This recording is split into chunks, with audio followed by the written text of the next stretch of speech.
10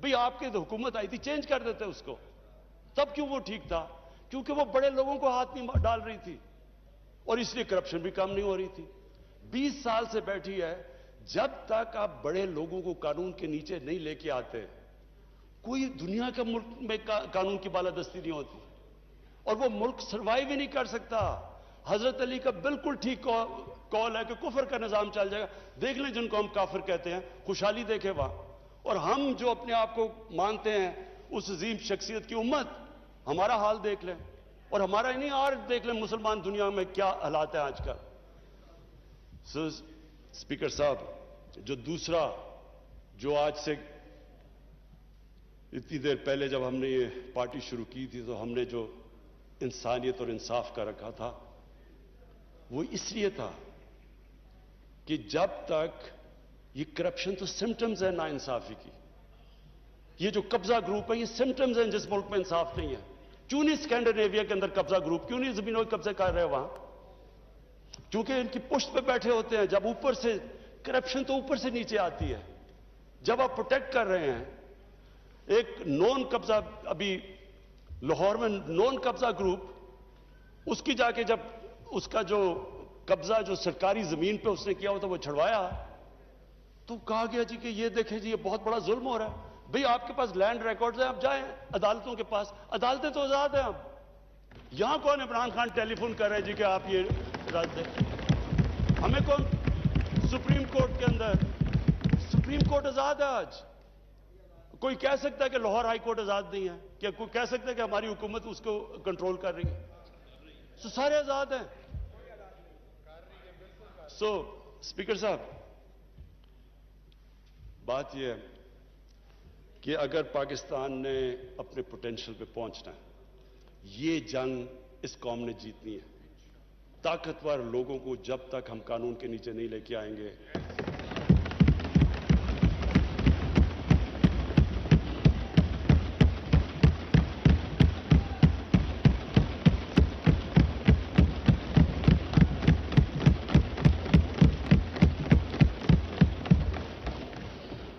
اچھا. اور تیسری چیز, یہ میرا آخری پوائنٹ ہے, خودداری. اسپیکر صاحب, جب سے پاکستان بنا ہمارے اندر ایک بڑی بدقسمتی ہے. ہمارا لیڈر عظیم تھا قائد اعظم محمد علی جناح, ایک غلام ہندوستان میں ایک آزاد انسان تھا.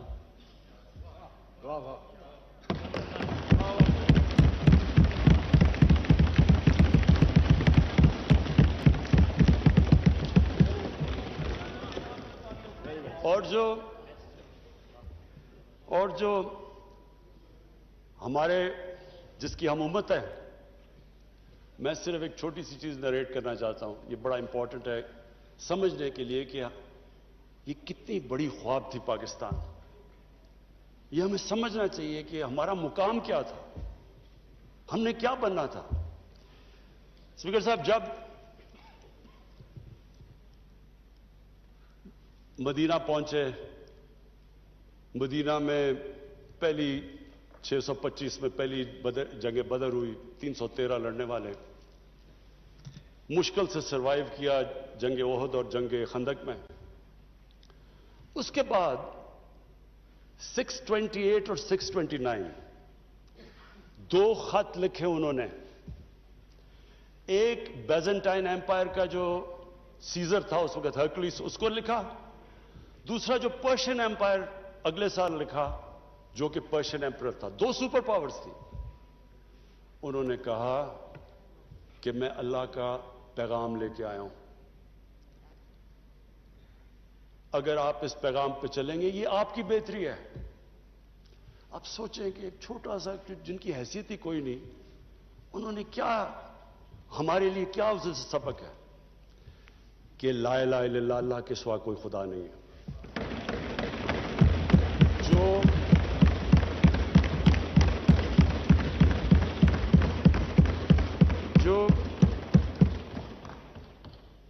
جو اللہ کے سامنے جھکتا ہے وہ کسی انسان کے سامنے نہیں جھکتا, چاہے وہ رومن ایمپرر ہو اور چاہے وہ پرشین ایمپرر ہو. اور کون سوچ رہا تھا کہ وہی جو بڑے ایمپائرز تھے, سپر پاورز تھی, وہ دیکھتے تھے یعنی وہ دیکھیں یہ تو آج تو ماڈرن ڈے ہے, ان دنوں میں تو اونٹ کی ٹریول تھی. تو سوچیں کہ اتنی تیزی سے وہ کیسے کولیپس کر گئے. دیکھیں جو لا الہ الا اللہ ہے نا, وہ انسان میں غیرت دیتا ہے, اور غیرت کے بغیر نہ کوئی انسان بڑے کام کرتا ہے, نہ آج تک قومی غیرت کے بغیر کوئی ملک اٹھا ہے.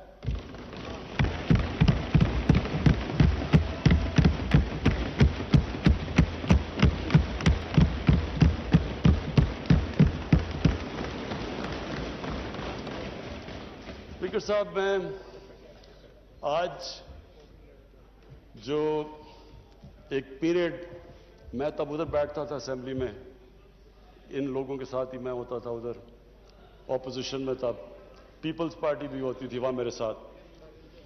تو ایک ہم نے ایک ملک نے فیصلہ کیا کہ امریکہ کی وار آن ٹیرر جوائن کرنے کا. میں آج اس کے اوپر اس لیے بات کرنا چاہتا ہوں کہ یہ میں بڑا, اگر میری ساری زندگی میں جو میں سب سے زیادہ پاکستانی ہوتے ہوئے مجھے ذلت فیل ہوئی ہے وہ اس ٹائم پہ ہوئی ہے, تو اس لیے میں آج اس کی بات کرنا چاہتا ہوں. ہم نے فیصلہ کیا کہ جناب ہم فرنٹ لائن سٹیٹ بن جائیں گے امریکہ کی وار آن ٹیرر. میں اس وقت ایک سیٹ تھی میری, تب بھی میں بار بار کہتا تھا کہ یہ اس سے جنگ سے ہمارا تعلق کیا ہے. القاعدہ افغانستان بیٹھی ہوئی ہے, ملیٹنٹ طالبان افغانستان میں, ہمارے پاس تو وہ بھی نہیں تھے. ہم نے کیا کیا ہے کہ ہم ان کی جنگ میں شرکت کر دیں. وہ جو پیریڈ ہے وہ میں اس لیے چاہتا ہوں کہ ہم ہمیشہ کے لیے, میری قوم سیکھے. قوم, ایک انسان, ایک ادارہ آگے تب بڑھتا ہے جب اپنی غلطیوں سے سیکھتا ہے. وہ جو ہم نے حماقت کی, میں یہ چاہتا ہوں کہ میں ذرا پیریڈ آپ کو, کیونکہ میں نے شرکت کی اس میں, وہ جب میٹنگز ہو رہی تھی جب وہاں فیصلے کیے گئے, فیصلہ یہ کیا گیا کہ نہیں جی امریکہ بڑا ناراض ہے. لفظ استعمال کیا گیا جو اس میٹنگ میں ہوں گے کہ وونڈڈ بیئر ہے, کس طرف بھی ہاتھ مار دے گا, ہمیں کچھ بھی کر سکتا ہے, اس لیے ہمیں اس کی مدد کرنی چاہیے. ہاں مدد کریں, دہشت گردی ہوئی تھی, ہمیں ان کی مدد کرنی چاہیے. لیکن جو ہم نے کیا اس کے بعد, کوئی قوم کسی اور کی جنگ میں شرکت کر کے 70,000 اپنے لوگوں کی قربانی دیتی ہے. 150 ارب ڈالر اپنے ملک سے, اس سے بھی زیادہ گیا ہوگا, ہمیں پتہ ہی نہیں ہے, کیونکہ یہاں تو کوئی کرکٹ ٹیم نہیں آتی رہی. انویسٹر نے کہا نا پاکستان, یہاں تو ملک کو انہوں نے کہہ دیا the most dangerous place in the world. تو ہم نے جو وہ کہتے رہے ہم کرتے گئے. ایک ٹامی فرینکس ان کا کوئی جنرل تھا, اس کی کتاب میں نے اس میں ایک سینٹنس پڑھا. اس نے کہا کہ we knew Musharraf was vulnerable so we kept pushing him. وہ جو وہ کہیں ہم کرنے کے لیے تیار ہو جائیں. لوگ اپنے وہاں پکڑا دیے, ان کو پکڑ کے گوانٹانامو میں بھجوا دیے. اپنی کتاب میں لکھا مشرف نے کہ میں نے پیسے دے کے لوگوں کو بھجوایا. کس قانون کے تحت؟ یعنی جو اپنے لوگوں کی, اپنی قوم کی, اپنے لوگوں کی, اگر وہ حکومت ہی ان کی حفاظت نہیں کرتی تو اور کس نے ان کی حفاظت کرنا ہے؟ پکڑا دیا جناب امریکہ کو, گوانٹانامو میں پہنچا دیا.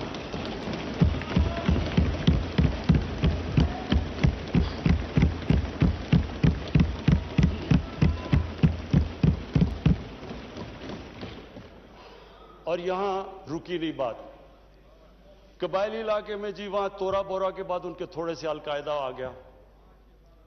القاعدہ تورا بورا کے بعد آ گئے. اوپن بارڈر تھا قبائلی علاقے میں, ہمیں انہوں نے حکم کیا کہ آپ جا کے ان کو اپنی فوج بھیجو قبائلی علاقے میں. چند سو القاعدہ کے پیچھے ہم نے اپنی فوج بھیج دی قبائلی علاقے میں. اب جب فوج قبائلی علاقے میں جائے گی, وہ اپنے لوگ تھے ادھر, جو پھر ادھر سے وہ ڈرون اٹیک کریں, وہاں ہمارے شہری مر جائیں, ادھر ہماری فوج جس کو پتہ ہی نہیں کہ کس کے پیچھے جا رہے ہیں, چند سو لوگوں کے پیچھے قبائلی علاقے میں گئے. اس کا نتیجہ کیا ہوا؟ آدھا ہمارا قبائلی علاقے کے لوگوں نے نقل مکانی کی, وہ قبائلی علاقہ ابھی تک کہیں ریکور نہیں کیا. میری طرح کا آدمی جو کہتا گیا کہ یہ غلط ہو رہا ہے, مجھے طالبان خان بنا دیا. یعنی وہ میں جب کہتا تھا افغانستان میں کوئی ملٹری سولوشن نہیں, جناب یہ پرو طالبان ہے. وہ جو پیریڈ تھا اسد قیصر صاحب, اسپیکر صاحب, ہماری تاریخ کا سب سے, میں اگر میرے سے کوئی پوچھے, سب سے سیاہ وقت تھا. ہمیں پتہ ہی نہیں ہے کہ دشمن کون ہے, دوست کون ہے. امریکہ ہمارا دوست ہے؟ کبھی یہ سنا ہے کہ آپ کا دوست اپنے ملک میں بمباری کر رہا ہو؟ کئی دنیا میں یہ سنا ہے کہ آپ کے ملک میں ڈرون اٹیکس کر رہے ہو؟ آپ کا اعلان ہے. اچھا, وہ جو لوگ مرتے تھے, جن کے بیوی بچے مرتے تھے جب بم پھٹتا تھا, وہ جا کے وہ بدلہ کس سے لیتے تھے؟ وہ پاکستانی فوج اور پاکستان سے. دونوں طرف پاکستانی مار رہے ہیں. میں نے جب پوچھا کہ یہ آپ جب اٹھاتا تھا یہ کیا کر رہے ہیں, کیوں اجازت دی ہوئی ہے؟ وہ آگے سے کہتے تھے کہ کیونکہ پاکستان نہیں ان کے پیچھے جا رہا, لہذا ہمیں وہ کرنا پڑتا ہے. اسپیکر صاحب, ہمارا 30 سال سے بیٹھا ہوا ہے لندن کے اندر ایک دہشت گرد, اس کو ڈرون ماریں گے تو کیا وہ اجازت دے دیں گے ہمیں؟ اب سوچیں اگر انگلینڈ میں ہم ڈرون اٹیک کر دیں اس کے اوپر, تو کیا اجازت دیں گے وہ ہمیں؟ تو اگر وہ نہیں اجازت دیں گے,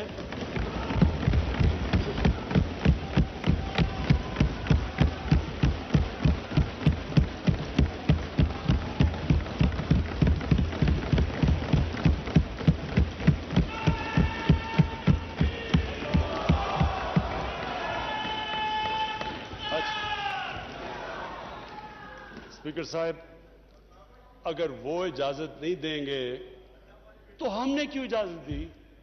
کیا ہم سب ہیومن ہیں؟ ہم آدھے انسان ہیں؟ یا کیا ہماری کوئی ویلیو ہماری جان کی نہیں جو اتنی کی؟ ہمارے ملک میں اجازت دی گئی, گورنمنٹ سے جھوٹ بولا لوگوں سے کہ نہیں جی ہم مذمت کرتے ہیں ڈرون اٹیکس کی. ذلت دیکھیں کیا ہے کہ پہلے ان کو اجازت دے رہے ہیں اور اتنا حوصلہ نہیں ہے کہ پبلک کو کہے کہ ہم نے اجازت دی ہوئی ہے, مذمت کر رہے ہیں جی ان کی. ایک میٹنگ ہوئی, اوپن ہیئرنگ ہوئی سینٹ کے اندر. اس میٹنگ کے اندر سینیٹر کارل لیون پوچھتا ہے ایڈمرل ملن سے کہ آپ یہ کیوں پاکستان میں یہ ڈرون اٹیکس کر رہے ہیں جب پاکستانی حکومت مذمت کرتی ہے؟ ایڈمرل ملن اوپن ہیئرنگ کے اندر کارل لیون کو کہتا کہ ہم پاکستان حکومت کی اجازت سے کر رہے ہیں. وہ آگے سے کیا کہتا؟ اب یہ شیم کی تو یہ بات ہے, وہ آگے سے کہتا ہے کہ کیوں پاکستانی حکومت سچ نہیں بولتی اپنی لوگوں سے, کیوں دوگلی ہے؟ اور یہ اوپن, اسپیکر صاحب یہ اوپن کیبنٹ سینٹ کی ہیئرنگ پہ جو پبلک کے اندر ہوتی ہے اس میں یہ ہو رہا ہے. ہم نے اپنے آپ کو ذلیل کیا, ہمیں دنیا نے نہیں ذلیل کیا, ہم نے ذلیل کیا اپنے آپ کو. ہم اگر آج ان کو امریکہ کا کیا برا بھلا کہیں جب آپ نے خود اجازت دی ہوئی تھی اپنے لوگوں کو مارنے کے لیے. پھر سے میں ریپیٹ کرتا ہوں, مجھے کوئی انسٹنس بتا دیں کہ آپ کے ملک, آپ ان کی مدد کر رہے ہیں, آپ کے لوگ مر رہے ہیں ان کے لیے, اور وہ آپ ہی کو بمباری کر رہے ہیں آپ کے ملک میں. اس کی کوئی دنیا میں مثال ہے؟ اور یہ ہم نے اجازت دی. اور اسپیکر صاحب پھر ہم کہتے ہیں کہ ہماری دنیا میں جی عزت نہیں ہے. جب اسامہ بن لادن کے خلاف آپریشن کیا ایبٹ آباد میں اسپیکر صاحب اوورسیز پاکستانیوں کو جانتا ہوں, جتنی ذلت اوورسیز پاکستانی کو, لوگ کہتے ہیں ہم چھپ گئے, ہم دنیا کو فیس نہیں کر سکتے تھے کہ پہلے تو ایک آپ ان کے لیے لڑ رہے ہیں جی ہم آپ کی فرنٹ لائن سٹیٹ ہے, اور پھر جناب جب اس کو یہاں مارا تو کیا ہمارا اعلیٰ ہے ہمارے اوپر اتنا اعتماد نہیں کرتا تھا کہ ہمیں کہہ دے کہ آپ کریں؟ تو کیا وہ ہمارے دوست تھے یا دشمن تھے؟ ساری عوام کنفیوز پھر رہی ہے. اور جس طرح کی اسپیکر صاحب جس طرح کی چیزیں ان دنوں میں ہوئی, ہماری جناب ساری سیلف اسٹیم ختم ہو گئی. مجھے یاد ہے ایک نئی چیز نکلائی, انلائٹنڈ ماڈریشن. ہم نے جی ایک کوئن کر دیا کہ ہم تو بڑے ماڈریٹ لوگ ہیں, اور ماڈریٹ کیا ہے؟ Enlightened moderation. اچھا اب انلائٹنڈ ماڈریشن کی عوام کو کیا سمجھ آنی ہے؟ مجھے بھی ابھی تک نہیں سمجھ کہ یہ کیا چیز ہے. لوگوں نے اس کا سمجھا کیا؟ کیونکہ ہماری لیڈرشپ اتنی متاثر تھی. لوگوں نے کیا کہا جی ساروں نے سوٹ پہن لیا اور انگریزی بولنی شروع کر دی. ٹی وی پروگرام پہ جاتے تھے، جو بھی جاتا تھا پہلے بیٹھ کے انگریزی بولتا تھا کہ میں انلائٹنڈ ماڈریٹ ہوں، پھر اردو شروع کرتا تھا. یعنی ایک ملک کی عزت نفس ہی ختم کر کے رکھ کہ ہمیں اپنے آپ سے شرم آنے شروع ہو گئی کہ جی ہم پتہ نہیں دہشت گرد ہیں. اور اسپیکر صاحب ہمیں یہ سمجھ لینا چاہیے کہ جب پھر سے میں ریپیٹ کرتا ہوں، جو قوم اپنی عزت نہیں کرتی دنیا اس کی عزت نہیں کرتی. ہمیں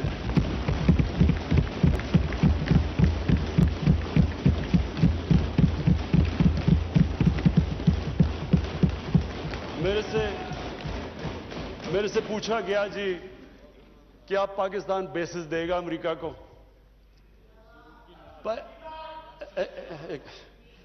دیکھیں میں اگلا سوال تو اسے یہ پوچھوں کہ جب ہم نے اتنی سروس دی، 70,000 لوگ ہمارے گئے، $150 ارب ہم نے اپنے ملک کا نقصان کر دیا، کیا انہوں نے ہماری تعریف کی؟ کیا انہوں نے اکنالج کیا کہ کتنی قربانی دی ہے پاکستان نے؟ کوئی دنیا میں ملک ہے جس نے کسی اور کے لیے اتنی قربانی دی ہو؟ انہوں نے الٹا برا بھلا کہا، دوگلے ہو تم. انہوں نے کہا جی افغانستان میں دوگلی گیم کر، افغانستان کی جنگ نہیں جیت رہے، وہ بھی ہمارے پر ڈال دیا. یعنی بجائے کہ اپریشیٹ کرنا، الٹا پاکستان کو برا بھلا کہا گیا. تو اسپیکر صاحب اس سے ہم نے ایک سبق سیکھا، کبھی اس قوم نے کسی کے لیے کسی خوف سے ہم نے اپنی ساورنٹی کے اوپر کمپرومائز نہیں کرنا.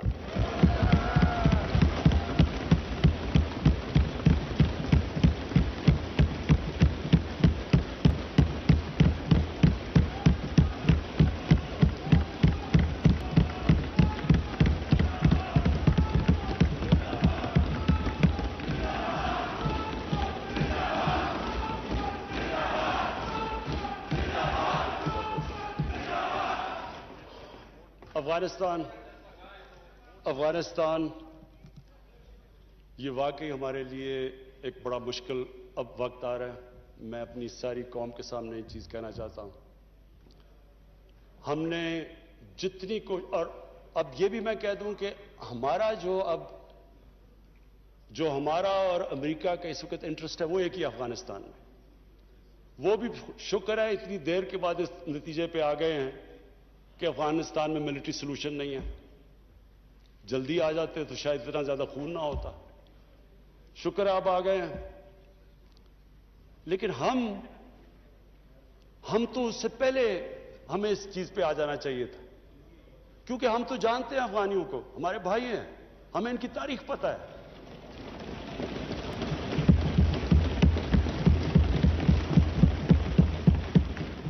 کبھی افغانستان نے باہر سے انٹرفیئرنس ایکسیپٹ نہیں کی، چاہے وہ انگریزوں کا دیکھ لیتے 19 سینچری میں، چاہے روسیوں کا دیکھ لیں، سوویٹس کا، اور چاہے یہ جو اتنی لمبی ساری امریکہ کی تاریخ میں سب سے بڑی جنگ کے بعد وہ بھی اس نتیجے پہ پہنچ گئے کہ کوئی ملٹری سلوشن نہیں تھا.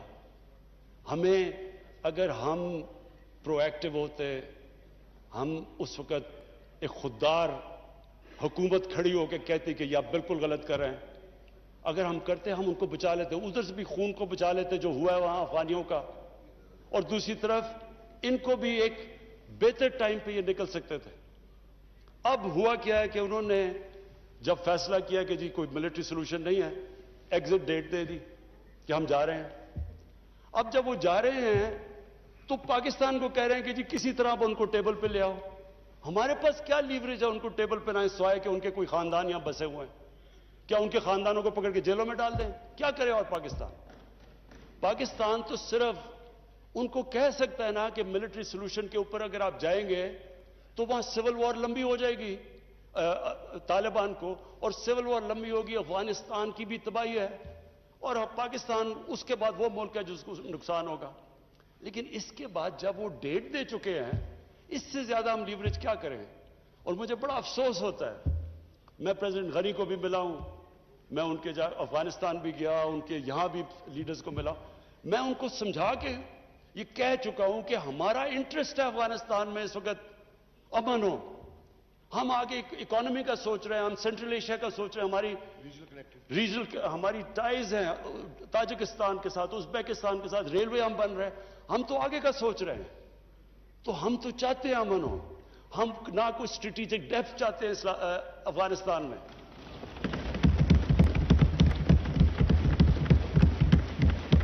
ہم نہ کوئی فیوریٹس چاہتے ہیں, نہ ہم کوئی پارٹیز کو چوز کرنا چاہتے ہیں. جو افغانستان کے لوگ چاہتے ہیں ہم ان کے ساتھ ہیں.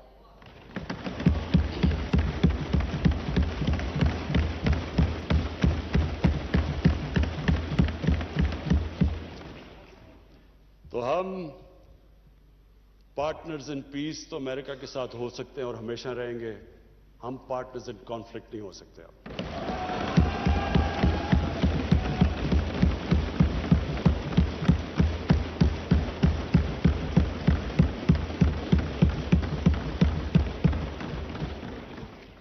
اسپیکر صاحب, اب میں صرف دو آخر میں اپیل کرنا چاہتا ہوں.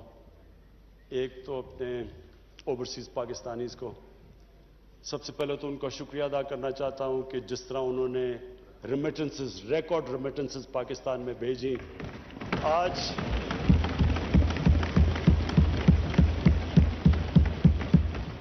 $20 ارب کا کرنٹ اکاؤنٹ جو ڈیفیسٹ آج 11 مہینے سے سرپلس میں چلا گیا ہے, وہ نہ ہوتا کہ اگر وہ اس طرح پاکستان کی مدد نہ کرتے اس مشکل وقت پہ, اور ہمیں انہوں نے جس طرح ریمیٹنسز بھیجی. آگے جو میں پرابلم دیکھ رہا ہوں, جیسے جیسے ہماری اکانومی گرو کر رہی ہے, جو پرابلم آنا ہے ہمارے کرنٹ اکاؤنٹ کے اوپر آنا ہے. یعنی کہ ہماری جیسے امپورٹس بڑھتی جائیں گی, اکانومی گرو کرتی جائے گی, تو پریشر آنا ہے ہمارے روپے کے اوپر اور کرنٹ اکاؤنٹ کے اوپر. تو شارٹ ٹرم کے اندر میں اوورسیز پاکستانیز کو یہ کہنا چاہتا ہوں کہ پاکستان یہ آپ کا ملک ہے. آپ نے دیکھ لیا کہ باہر جا کے جو بھی دنیا میں آپ باہر چلے جائیں, اپنے ملک جیسی کوئی جگہ نہیں ہے. میں نے آج بڑی ایک تکلیف دہ آج میں نے سٹوری پڑھی. کینیڈا کے اندر ایک تو پہلے پاکستانی خاندان کو انہوں نے ایک گاڑی, ان کا جو انتہا پسند تھا اس نے گاڑی چڑھا دی. اب کل میں نے پڑھا اخبار میں کہ 30-32 سال کا پاکستانی نوجوان جو وہاں گیا ہوا تھا اپنی فیملی کو لے کے, وہ اس کی آج بیان تھا, اس کو چاقو مارا انہوں نے اور وہ ہاسپٹل میں. وہی ریسسٹ, یہ جو اسلاموفوبیا کی وجہ سے جو وہاں کے ریسسٹ ہیں. تو اس نے جو سٹیٹمنٹ دی, میں صرف یہ کہنا چاہتا ہوں کہ وہ ہمارے لیے بڑی تکلیف دہ ہے. اس نے کہا کہ دیکھیں, میں تو یہاں روزی کمانے آیا تھا, اب مجھے خطرہ ہو گیا اپنی بیوی اور بچوں کو. تو یہ سارے اوورسیز پاکستانیوں کو میں آج کہنا چاہتا ہوں کہ دیکھیں, ہم بدقسمتی سے آپ کو نوکریاں یہاں نہیں دے سکے, آپ کو باہر جانا پڑا, اور آپ وہاں کام بھی اچھا کر رہے ہیں, کئی بڑے ایکسل کر چکے ہیں. لیکن یہ ضروری آپ کے لیے کہ آپ کا ملک تکڑا ہو, کہ اگر آپ کو مشکل پڑے اس طرح کی, تو آپ کو یہ ہو کہ میں اپنے ملک میں واپس جا سکتا ہوں. اس لیے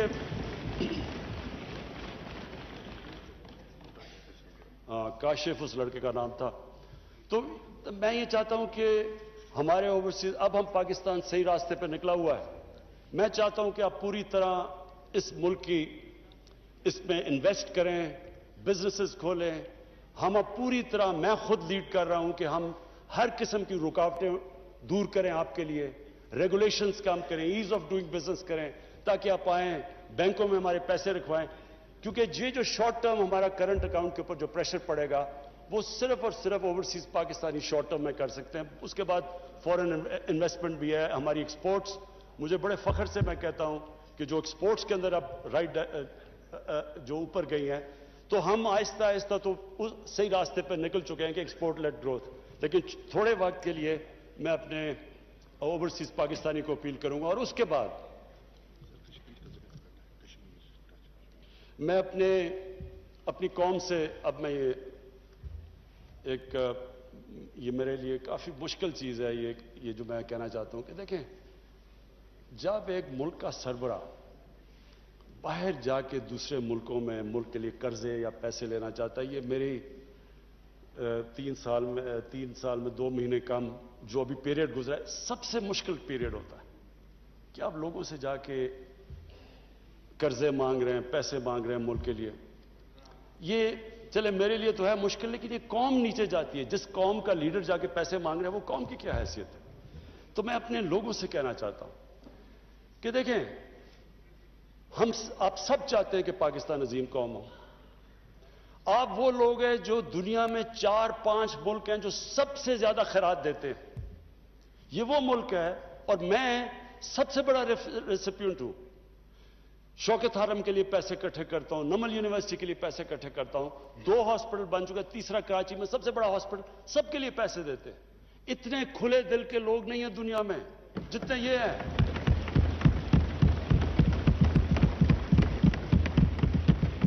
لیکن اسپیکر صاحب, جب ٹیکس دینا ہوتا تو ٹیکس نہیں دیتے. دنیا میں سب سے کم ہم ٹیکس دیتے ہیں. 22 کروڑ ہماری آبادی ہے, مشکل سے 22 لاکھ لوگ ٹیکس دیتے ہیں. 22 لاکھ لوگ کیسے اٹھا سکتے ہیں بوجھ 22 کروڑ لوگوں کا؟ یہ کیسے ملک آگے بڑھ سکتا ہے؟ کیسے ہم انفراسٹرکچر ٹھیک کر سکتے ہیں؟ کیسے ہیومن ڈیولپمنٹ کر سکتے ہیں؟ تعلیم سے کیسے کر سکتے ہیں جب پیسہ ہی نہیں ہے ہمارے پاس؟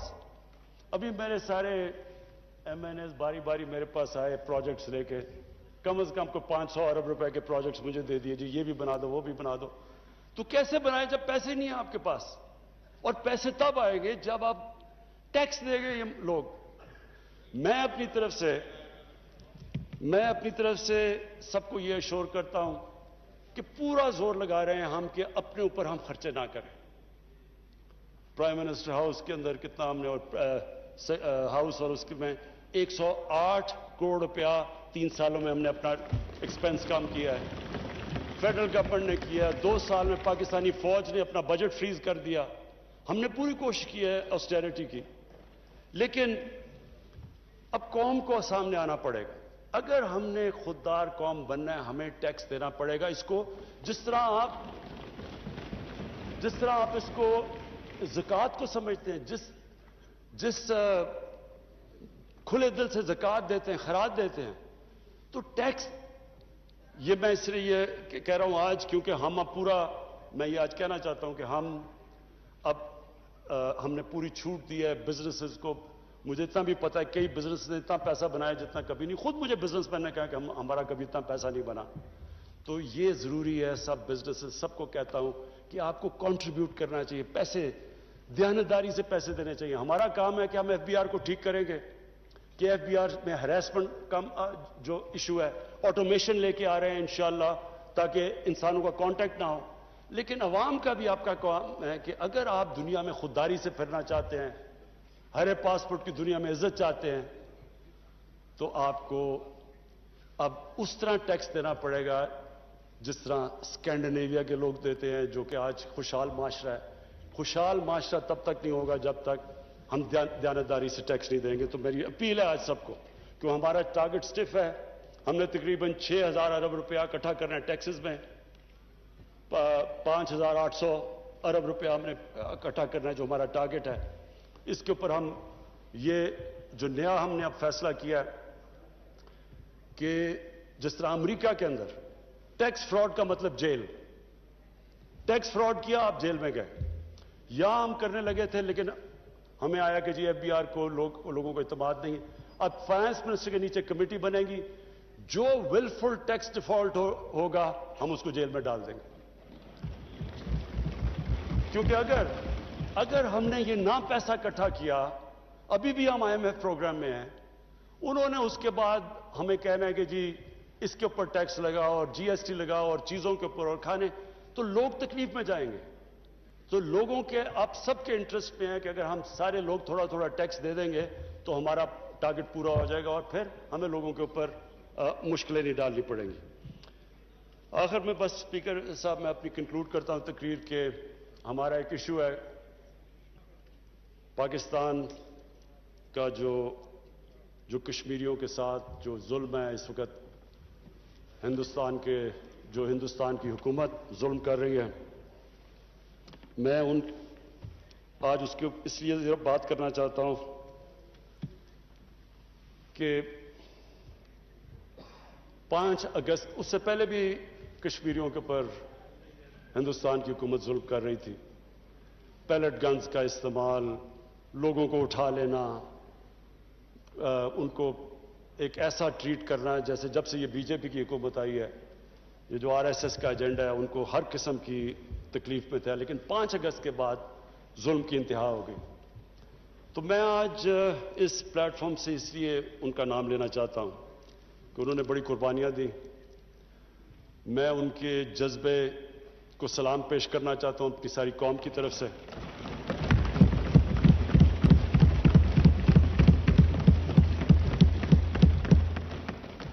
کوئی نہیں یہ سمجھ رہا تھا کہ جس طرح کا انہوں نے جو 80 لاکھ کشمیریوں کے اوپر 8 لاکھ ہندوستان کی فوج بٹھا دی اوپر جا کے، اور ہر تھوڑی دیر کے بعد ایکسٹرا جوڈیشل کلنگ کرتے ہیں، ان کو ڈرایا دھمکایا، لوگوں کو، نوجوانوں کو پکڑ کے باہر لے گئے، ان کی لیڈرشپ کو اندر ڈالا. کوئی نہیں سمجھ رہا تھا کہ وہ سٹینڈ لے، وہ کھڑے ہوں گے.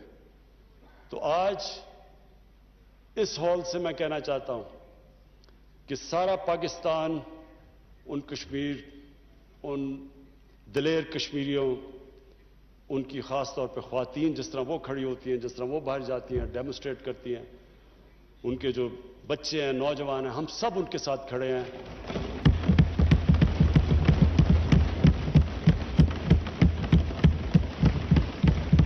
اور جو مرضی لوگ کہیں کہ جی یہ کچھ کرنے لگے ہیں کمپرومائز، کسی قسم کی، جب تک ہم ہندوستان سے ڈپلومیٹک ریلیشن شپ بحال نہیں ہوگی، جب تک جو 5 اگست کے انہوں نے جو قدم اٹھائے ہیں وہ واپس نہیں لیں گے، تب تک وہ نہیں ہوگا. بہت بہت شکریہ. تھینک یو جی. میں قومی اسمبلی سیکریٹریٹ کے عملے کی طرف سے کی گئی غیر معمولی محنت کی تعریف کرتا ہوں. میرے سٹاف نے انتک محنت سے بجٹ پر 69 گھنٹے طویل ترین جنرل ڈسکشن کو ممکن بنایا. بجٹ کی منظوری کی مراحل میں آج کے دن کو شامل کرتے ہوئے تقریباً 100 گھنٹے کا اجلاس کو یقینی بنا. 100 آورز ہم نے اجلاس چلایا. اس کاوش کے اعتراف میں اسمبلی ملازمین کے لیے ریکویسٹ کروں گا فائنانس منسٹر صاحب سے، جو 2019 میں جو اس کے ساتھ ہوا تھا، تو کائنڈلی 2019 کی اس پہ آپ اس کو بھی دے دیں. جی تھینک یو.